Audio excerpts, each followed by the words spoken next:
Hello, I'm Simon Whistler. You're watching Today I Found Out, and in the video today, where did the expression "I for one welcome our new ex-overlords" come from?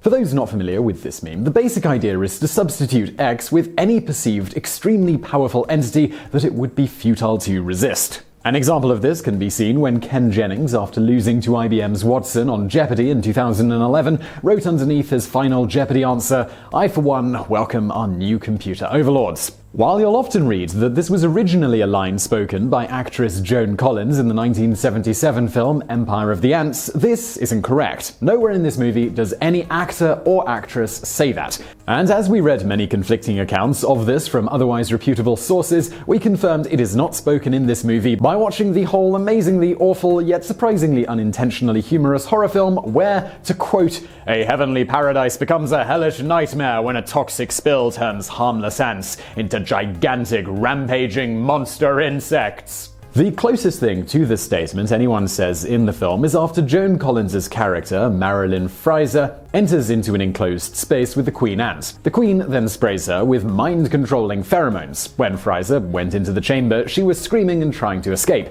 When she steps out, she looks back at the rest of her party, who are also seemingly about to be put into the chamber, and says, "Don't you see? We mustn't disobey them. We must take care of them, and we must help them."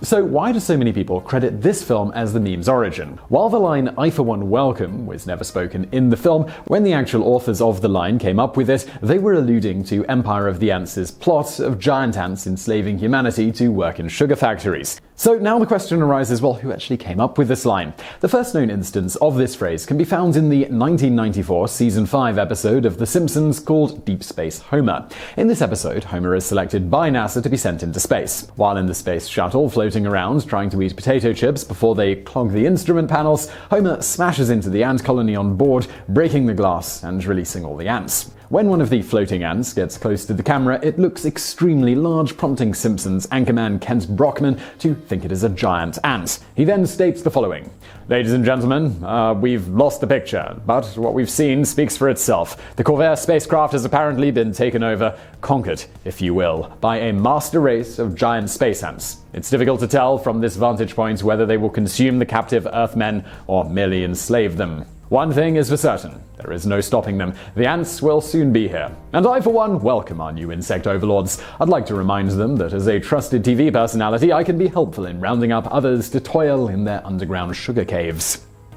And now for a bonus fact. In an interview, Ken Jennings stated about the supercomputer Watson, "Watson has lots in common with a top-ranked human Jeopardy player. It's very smart, very fast, speaks in an uneven monotone, and has never known the touch of a woman." So I really hope you found that video interesting. If you did, please do hit that thumbs up button below, and do not forget to subscribe for brand new videos just like this every day of the week. Let me also thank our patrons on Patreon. If you're interested in supporting us with a small and voluntary financial contribution, please do consider heading over to patreon.com/TodayIFoundOut. And as always, thank you for watching.